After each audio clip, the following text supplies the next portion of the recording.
Hey guys, Wingless Falcon here with a um, voiceover speed paint time-lapse, I guess. Um, I don't really want to call it a tutorial because I don't feel like I'm teaching anything. Um, but yeah, anyway, I've recorded the process for drawing this drawing and I'm going to be narrating it. So without further ado, here we go.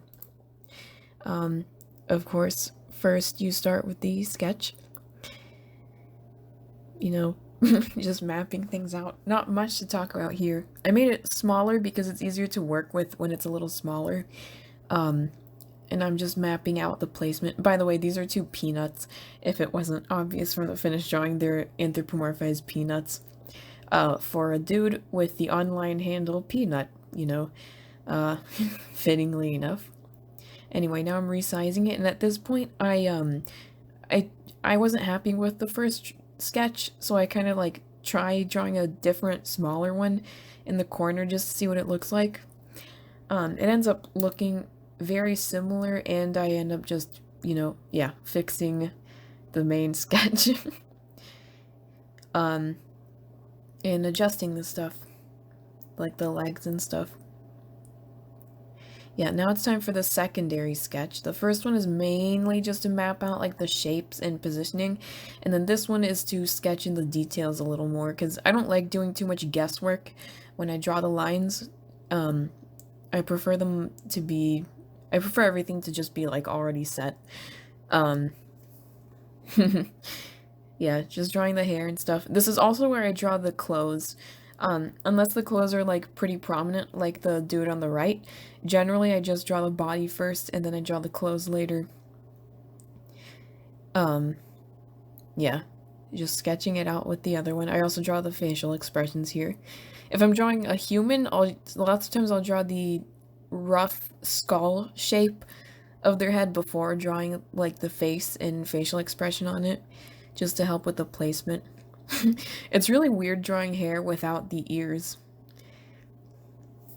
Yeah, and then I copy the layer and so I don't lose the stuff that I already drew because I'm drawing the clothes on at this point, which does involve erasing some of the body that I've drawn under sometimes. And yeah, I duplicate layers a lot if I suspect that I might want to go back to the original later.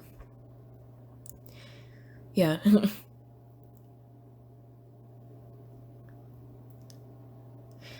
And then eventually I move the left guy over a little bit so there's a little more space for the sword and stuff. Then this part is where I figure out the composition and like cropping the piece so it looks the best. It feels weird calling it a piece, like it's two peanuts, one's committing suicide. It's not really that professional. Oh yeah, then I couldn't decide on whether to go with smooth or gritty lines, so I did both. I just used the smooth lines for most things, but I did the gritty lines for the edge of the shell of the peanut. As you can see, I'm doing the gritty lines now. And for lots of the background, but otherwise it's smooth. Yeah, then just drawing the hair, trying to copy the styles they have in the pictures. Oh, and then at this point I'm sketching on the texture of the peanut on a sketch layer so I can detail it more in the lines later. It's something that I normally do at the beginning, but I forgot. That was my neck cracking. If you heard that, I don't know if the phone picked it up. Yeah, finishing the hair. Yeah, so this is what I mean when I add the texture. Obviously, I'm sure you saw it at the beginning, but it's easy to miss details like this, like, not notice them at first. And then especially for the clothes, you might notice that I do a lot of construction with the lines. I like draw them and then I like strategically go in and thicken some parts just to like make the line weight more aesthetically pleasing, basically, and just kind of a little more organic and natural looking, as if it was drawn with like a brush. It is pretty time consuming to do that, and it does mean that the lines generally take the longest out of any drawing I do, especially if I don't do very complicated shading, but it's kind of worth it, my opinion. It's fun. It's kind of zen to like just, put a lot of effort into the lines. Yeah, that's the broken part of the peanut, basically. Oh, since I work with vectors, lots of times you'll see me cross lines over each other that like really don't need to be crossed. The thing is, the program lets you just erase one small part of the line and it'll erase the rest of the line all the way up to the intersection, which is pretty neat. One reason I ever since I learned about working with vectors, I haven't really looked back. When it comes to line work, I don't use them for anything else, honestly, unless it would make sense. Yeah, I tried to make the katana look like it makes sense, and then it kind of didn't, so I just erased it. There we go, that one looks a little better. And then I continue. Oh yeah, I forgot to add the vertical hacking hatch marks of the peanut, so I added those. Yeah, and then I decided to give him a different eyebrow shape, so it's not the same shape as the other dudes. And I tried to make the eyes of this one have, like, the most emotion peanut eyes can realistically have, you know? I'd like to think I did a good job. They do look pretty intense. Yeah, and then I decided to make the tear run down the face. Just to emphasize it, I guess. Then I'm adding the texture, but eventually I realized that it's kind of overwhelming the face. So, yeah, this is what I'm doing. I use the tool that thins vector lines. It's pretty nifty. It can also thicken them, of course. But I used it this time to thin the lines. And detailing the hair. The top part does look a little like a turd before I color it. I was thinking that when I drew it. Yeah, and then I kind of forget like which way the clothes actually cross, so I kind of mess it up a bit, but eventually I get it again.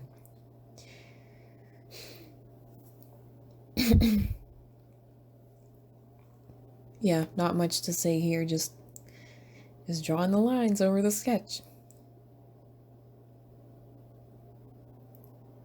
Oh yeah, I changed his facial expression so it's more intense, and I think I'm happier with that one.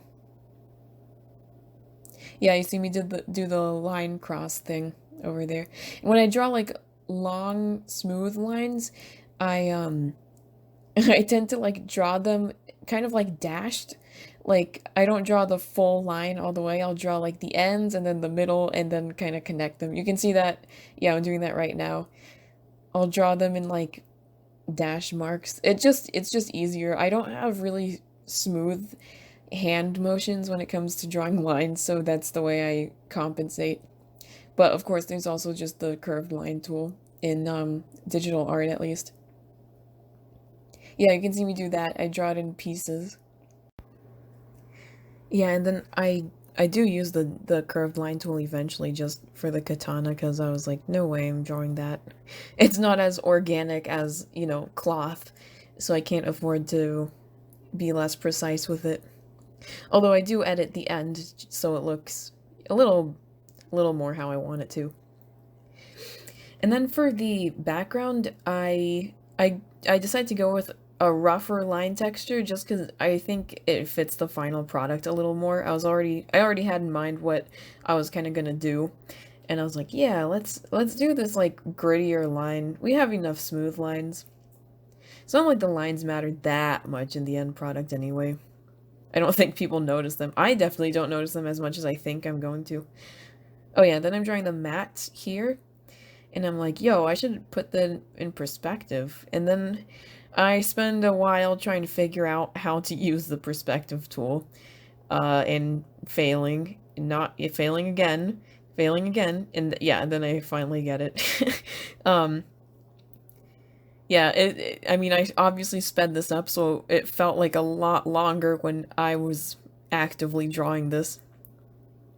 And then the background, which is just pretty simple. I decided to just go with the screen doors, basically. Yeah, with the little handles. Yeah, just making sure they're lined up. Then I add another plant just to like kind of fill in the space. I don't think it ended up being that necessary in the end product, but it doesn't ruin it either, so, you know, it's fine. Oh, yeah, and then I add the shards of peanut shell and peanut that stick on the katana. Even though after drawing this, I did find out that they didn't usually do seppuku with katanas. Oh, that barbarian peanut was, actually in a previous video, and I just took the color from it to use for the flats. Yeah, then I'm just doing the flats now. It's definitely like a pretty easy part. It's extremely mindless. You know, I usually just use the fill tool and then fill in the extra holes that didn't quite get colored in, like the thin parts of the hair. And I'm doing this so the hairline looks a little more natural. If I just use the pen tool like I did for everything else, it looks too harsh. So I used a brush and then a pencil. I end up not using the brush when I do the next dude's hair and just the pencil, and it ends up working fine anyway. Yeah, just doing more of the colors. Yeah, I did his feet like smooth lines, not gritty, because they're in socks, so they're covered in cloth even if it is technically peanut shell. Yeah, I just use the pencil for the hair. It's kind of hard to talk and watch this and think about what I'm gonna say at the same time, but yeah. I'm successful enough, probably. I think you can understand me. Yeah, and then I color in the tears like a really bright blue, but it ends up not being that bright once I, you know, render it a little more. And I decided to make the katana handles green just because they are in the reference picture I was using. Green and bronze looks like.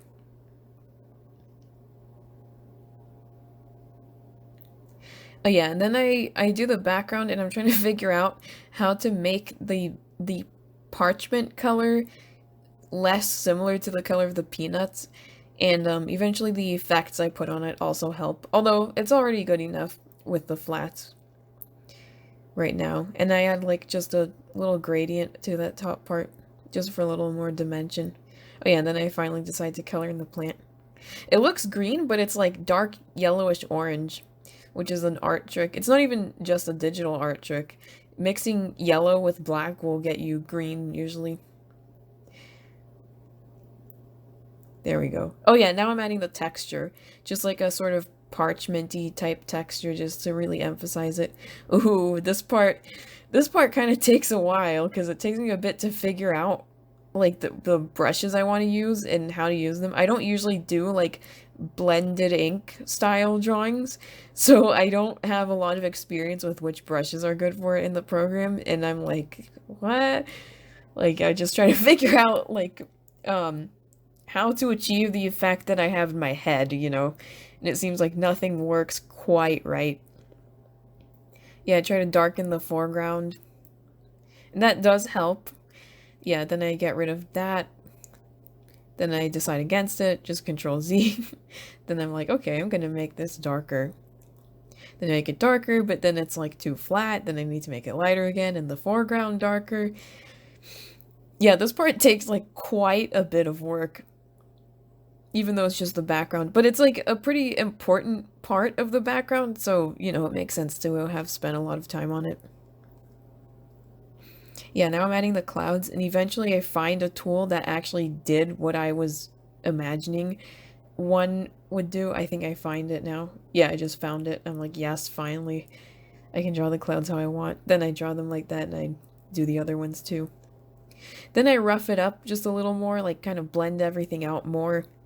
And then, but it's not done there. I go in and add more texture and grit. This is on a different layer, by the way, on a multiply layer.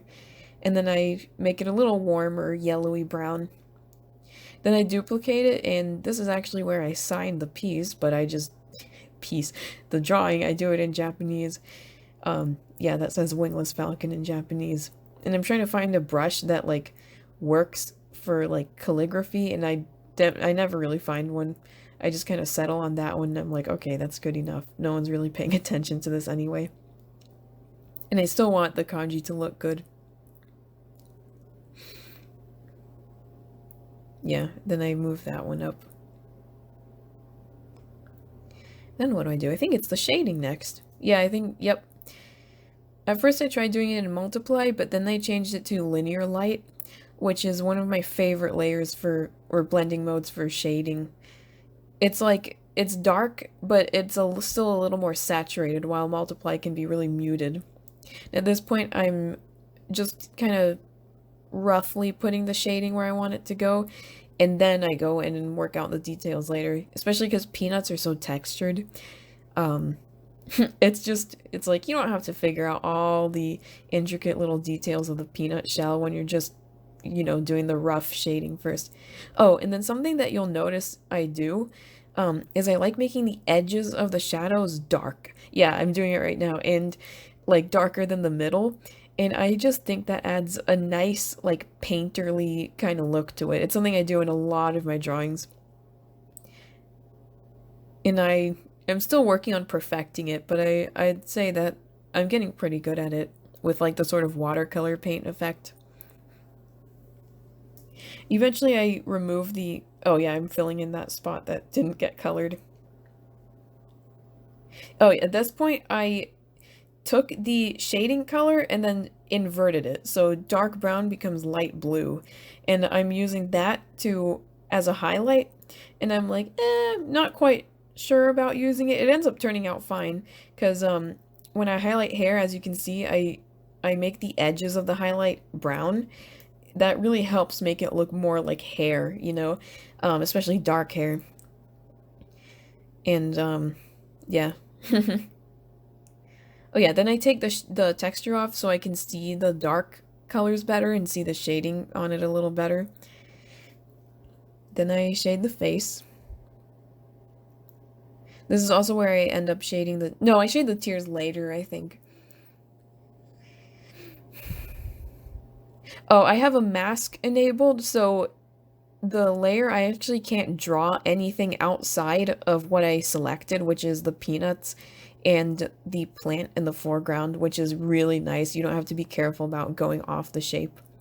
Yeah, and then on this highlight, you can see that it's not blue, but I still fade it out with like a hairier brush, and then, yeah, make the edges of the highlight brown. It is hard to explain. I might make another video about it, but yeah, in my experience, it's what makes hair look the most natural. Yeah, now I'm highlighting the face. This is where I edit the tears a little more, so they're a little more natural looking, highlighting them and such. Still not all the way natural, but it's peanuts. It's still supposed to be somewhat cartoonish. Oh, and then shading or highlighting the silk is really fun. It's my computer screen just went black. Okay, there we go, it's back. It's really fun because of how shiny the fabric is. Oh yeah, now I made a different kind of mask, which selects everything except the peanuts and the plant. So now I can just get the shadows and stuff around them and not on the peanuts themselves. Then I try to add a little like vignette effect. I kind of try to figure it out with like shortcuts, but then I realized like it's better to just manually draw it myself, which I did end up doing. And then this part I'm experimenting with different blending modes. I kind of like the linear light, but it looks too weird, so I'm like, nah, and then I set it to multiply anyway, but just increase the saturation a bit. And then at this point, I'm just trying to highlight the middle, just because I feel like it's like, the middle needs more highlight. The edges are dark, the middle should be light, but I'm really trying to figure out how the best way to do it is, and I can't really, it takes me a while to get it. Eventually I settle on erasing parts of the highlight, and yeah, erasing parts of it on the face to make it a little more intense. And then this is where I stopped for that night. And the next day, I'm like, this isn't done yet. The background is missing something. It's missing trees. So I start adding them. Eventually I just erase them completely and start over. Spoiler alert, but yeah. I recorded it anyway. Like, I like to record everything, even the stuff that I don't keep. Yeah, there we go. Goodbye. Then I start over again, though, with a similar brush, but like a slightly different approach. I try to add more like near the bottom, like more trees near the bottom, and less on the top and sticking out, just to add more like weight at the bottom. Makes it look more natural. Then I blend them out a little more, just to make it look more washy and inky. I think this is where I stop. Yeah, it is. Yeah, so this is the finished product. Um, and you know, the process it took to get there. Um, I hope it at least somewhat made sense. There were times where I was just kind of rambling and like, I'm already moving on to the next thing. So this is my first tutorial or like voiceover video ever, so you know, hopefully I get a pass to be a little bad at it. But yeah, this is the finished product. Hope you enjoyed watching. Um, yeah, see you next time with the next time I drop a video. I don't know when that'll be, but probably soon.